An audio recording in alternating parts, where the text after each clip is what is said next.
If you're over 40 and noticing that weight seems to stick around no matter what you do, you're not alone. Perimenopause changes everything about how your body processes food and stores fat. But here's what most people don't realize. It's not just about eating less or moving more. Certain foods that seem perfectly healthy are actually working against you during this critical life stage. I'm going to walk you through 5 foods that are secretly spiking your weight gain after 40. And by the end of this video, you'll know exactly which items to swap out of your kitchen. If you care about understanding your body during perimenopause, please subscribe to this channel so you don't miss the wellness strategies that actually work. Let's start with the first culprit: refined white bread. Most people think bread is just bread, but the reality is much more complex during perimenopause. White bread is stripped of its fiber and nutrients during processing, which means it hits your bloodstream as pure glucose almost immediately. Your body then floods itself with insulin to manage that spike. And here's where perimenopause makes everything harder. Your hormonal fluctuations make your cells less responsive to insulin. This creates what's called insulin resistance, where your body has to produce even more insulin to do the same job. When insulin levels stay elevated, your body shifts into fat storage mode rather than fat burning mode.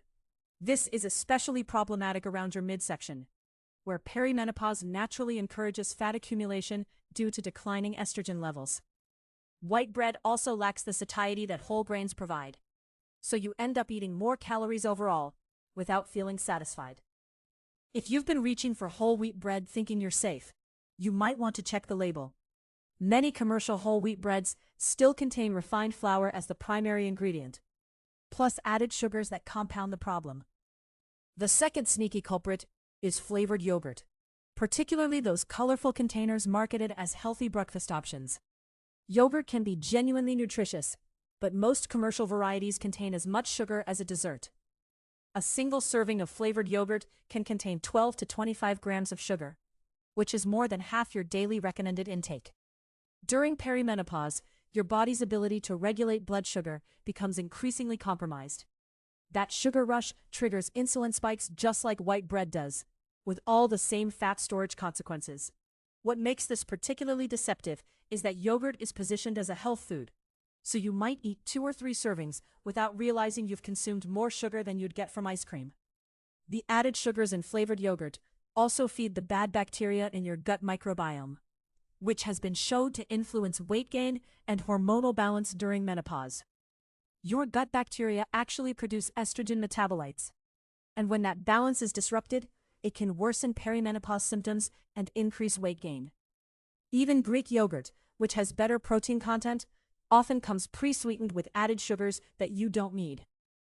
Now let's talk about diet soda, the drink that millions of people think is their safe haven during weight gain struggles. Diet sodas contain 0 calories and 0 sugar, so logically they should be harmless, right? The artificial sweeteners used in diet soda, particularly aspartame and sucralose, trick your brain in ways that actually promote weight gain. When you consume something sweet, your body expects calories to follow. Your brain releases hormones that prepare your digestive system and metabolism accordingly.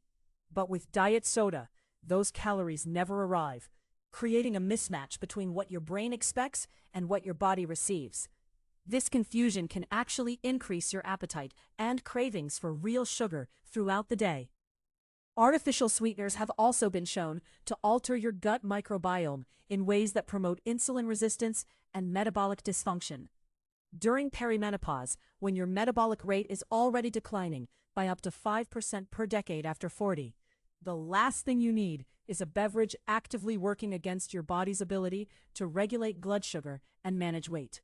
Some research suggests that regular diet soda consumption is associated with increased belly fat accumulation, which is exactly where perimenopause directs fat storage anyway. The carbonation might feel refreshing, but you're essentially training your body to crave sweets while simultaneously disrupting your metabolic health. The fourth food that's secretly sabotaging your perimenopause weight management is processed deli meat.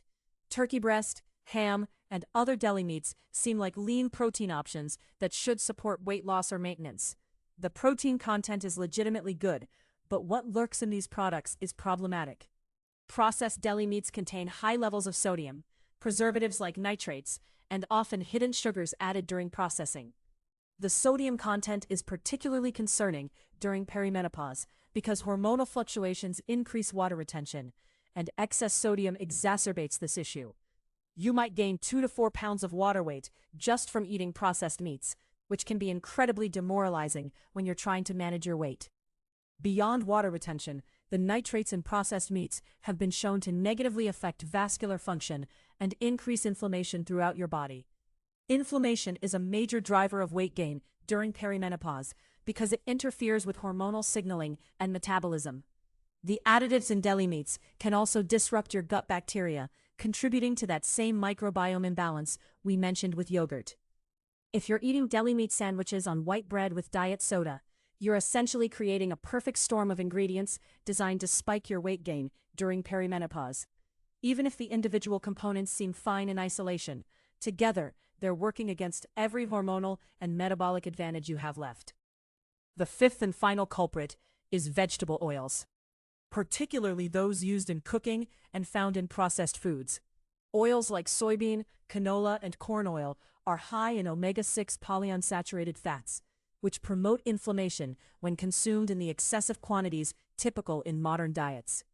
During perimenopause, your body is already dealing with systemic inflammation from hormonal decline, and excess omega-6 fats pour gasoline on that fire. This chronic inflammation interferes with your leptin signaling, which is the hormone that tells your brain you're full.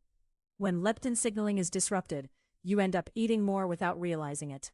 Vegetable oils are also processed through chemical extraction and refinement at high temperatures, which creates compounds that can damage your mitochondria. Your mitochondria are essentially the energy factories in your cells, and when they're damaged, your metabolic rate declines and fat storage increases. Olive oil and avocado oil are better choices because they're lower in omega-6 fats and contain polyphenols that reduce inflammation. Many people unknowingly consume massive quantities of vegetable oil through processed foods, salad dressings, and restaurant cooking, making this one of the most pervasive hidden saboteurs of perimenopause weight management. Now that you understand these 5 foods and why they're problematic during perimenopause, you might be wondering how to actually